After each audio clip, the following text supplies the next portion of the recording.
তৃণমূল কংগ্রেস দলের নির্দেশে আমি আজকে আপনাদের সামনে এসেছি এবং আপনাদের কাছে যে বিষয়টি নিয়ে আজকে আমি বলতে চাইছি সেটা আপনারা জানেন। গত একদিন ধরে মিডিয়ায় চলছে, সেটা আমাদের তৃণমূল কংগ্রেসের এই মুহূর্তে যিনি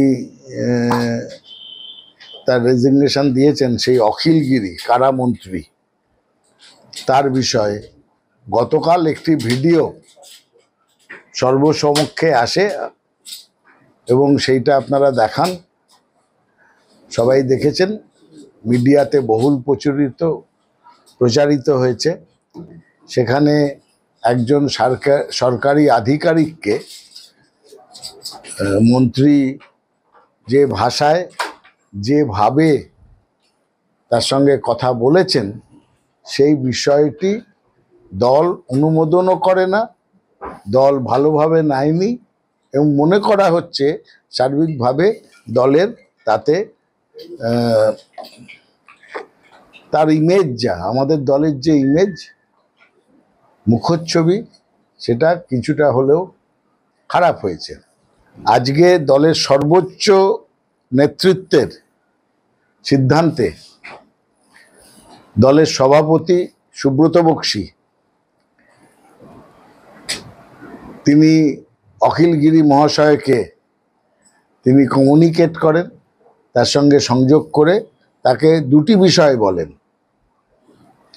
একটি বিষয় যে তাকে নিঃশর্ত ক্ষমা চাইতে হবে সেই সরকারি আধিকারিকের কাছে এবং তাকে পদত্যাগপত্র পাঠিয়ে দিতে হবে মমতা বন্দ্যোপাধ্যায়ের কাছে। এবং এটা আমি আপনাদের আমি অনেক মিডিয়াতে দেখছিলাম যে অপশান দিস অর দ্যাট, মানে হচ্ছে ক্ষমা চাইলে পদত্যাগ নয়, এরকম একটা ব্যাপার আমি দেখছিলাম চলছিল। সেটা ভুল। দুটোই বলা হয়েছে যে ক্ষমাও চাইতে হবে এবং পদত্যাগও করতে হবে। এর মধ্যে আমরা জানতে পেরেছি যে তিনি পদত্যাগের সিদ্ধান্ত নিয়েছেন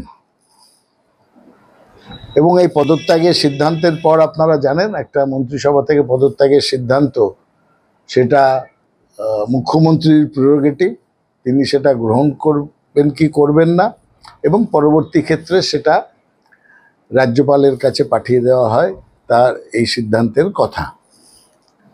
সুতরাং পরের যে টেকনিক্যাল বিষয়গুলো আছে সেটা পরবর্তী ক্ষেত্রে দেখব। দলের ক্ষেত্রে এটা আজকেই দলের সিদ্ধান্ত হয়েছে এবং এ পর্যন্ত এইটুকুনি ডেভেলপমেন্ট হয়েছে।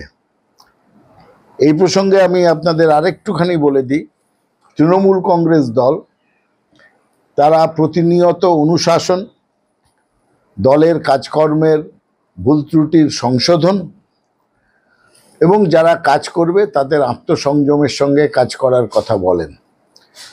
মমতা বন্দ্যোপাধ্যায় এর মধ্যেই বলেছেন, বিত্ত নয় বিবেকবান হও, বিত্তবান হওয়ার প্রয়োজন নেই, বিবেকবান হও।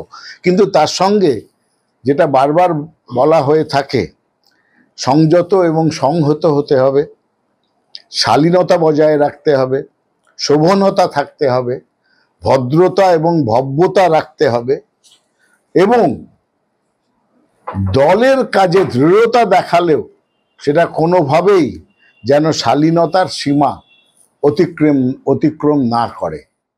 आप देख रहे हैं news UNI। Well-Known Finance is a personal finance platform focused on empowering and serving millennials to take a well-informed decision while buying a financial product like home loan, car loan, business loan, personal loan, SME loans, insurance, etc. For further details, contact us.